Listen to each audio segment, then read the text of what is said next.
now that Traverse City St. Francis comes in, and you talked about it. You got a buddy up there. You're going to try and get a little insight on them. But just looking on paper, this is a legitimate team. I mentioned it during my talk with Coach Zerwan. Their opponents that they've lost to, the 3 opponents that they've lost to, are combined 22-2 right now. So this is a battle-tested team we got coming in. Yeah, I think so. They've had some adversity. They've had some kids suspended for various reasons. They've had some kids quit. I notice on their roster there's 26 kids, same as we have. Usually they're more than that. But I guess they've had some tough times this year. And what I've seen some tape and talking to people, they're pretty much a one-dimension team. They like to pound the ball, and I think that our speed will prevail. Yeah, when we have a tool like that we can utilize, and especially we've seen it more and more offensively the last couple weeks, just getting guys like Tommy and Alex out in some space, and Blake Sanford too. I mean, all those guys. Any one of those guys, it's kind of a pick your poison thing when we're out there offensively for the opponents. But again, our offensive line has played well. It is. They get off the ball. I've been really impressed with McPherson and Jake Holt, to name 2. But as a unit, they get off the ball, they get after people, and that's what you have to do to run the football. You talk about Jaden. I mean, we saw him a couple exhibitions of single-hand strength against that Fruitport team. Almost, I think you called him, John, a man-child out there. I mean, he is big and physically gifted and is really taking advantage of it on the field. I saw him at church Sunday, and he's much bigger than I thought he was. And, a couple more inches and a few more pounds, he's going to get some offers from somebody. Because the Fruitport young man that Henderson, I think his name was, 6'5", 250. Well, he spent most of the evening on his hind end, and that was a tribute to our guys on that offensive line, but especially McPherson. My Lord, he's a man. He is a man. Crusaders heading to the playoffs again. You like going north? You like going south? I want to play Mendon in the finals. Okay. I do too. Last year, for an example, the state drew the boundaries. We had 4 teams.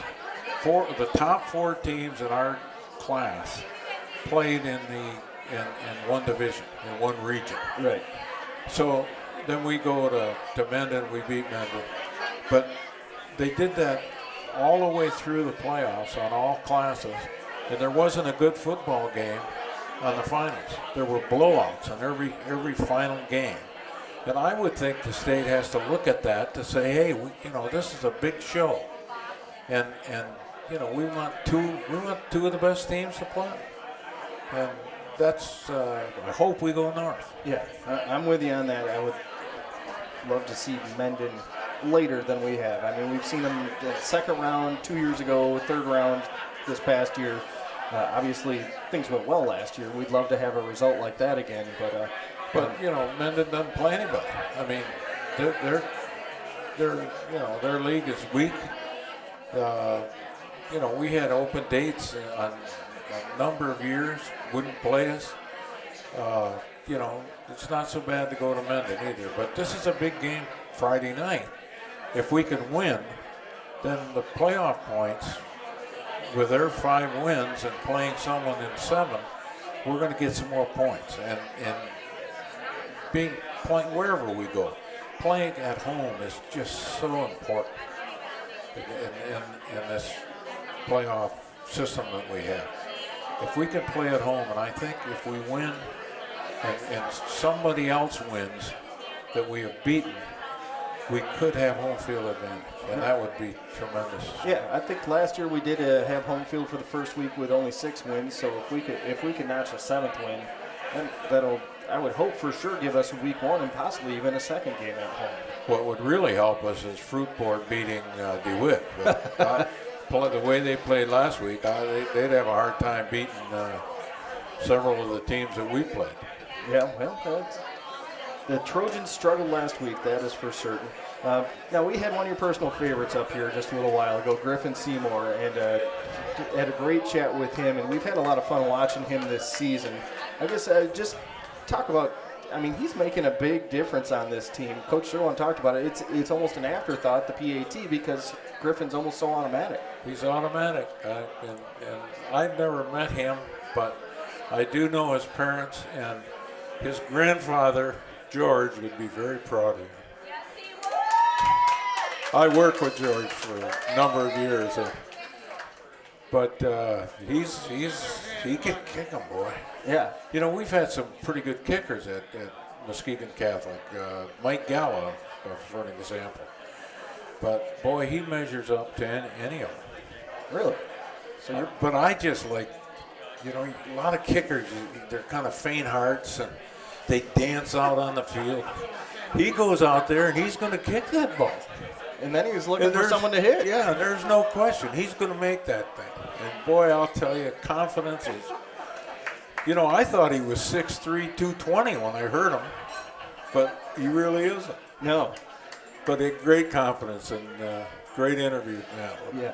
No, we love doing stuff like that. Just want to remind everyone, coming up Friday night, we're going to have a special guest with John McKay. Kirk Antikyre is coming back for 1 week only. Your brother Jim, we let him go on vacation? Yeah.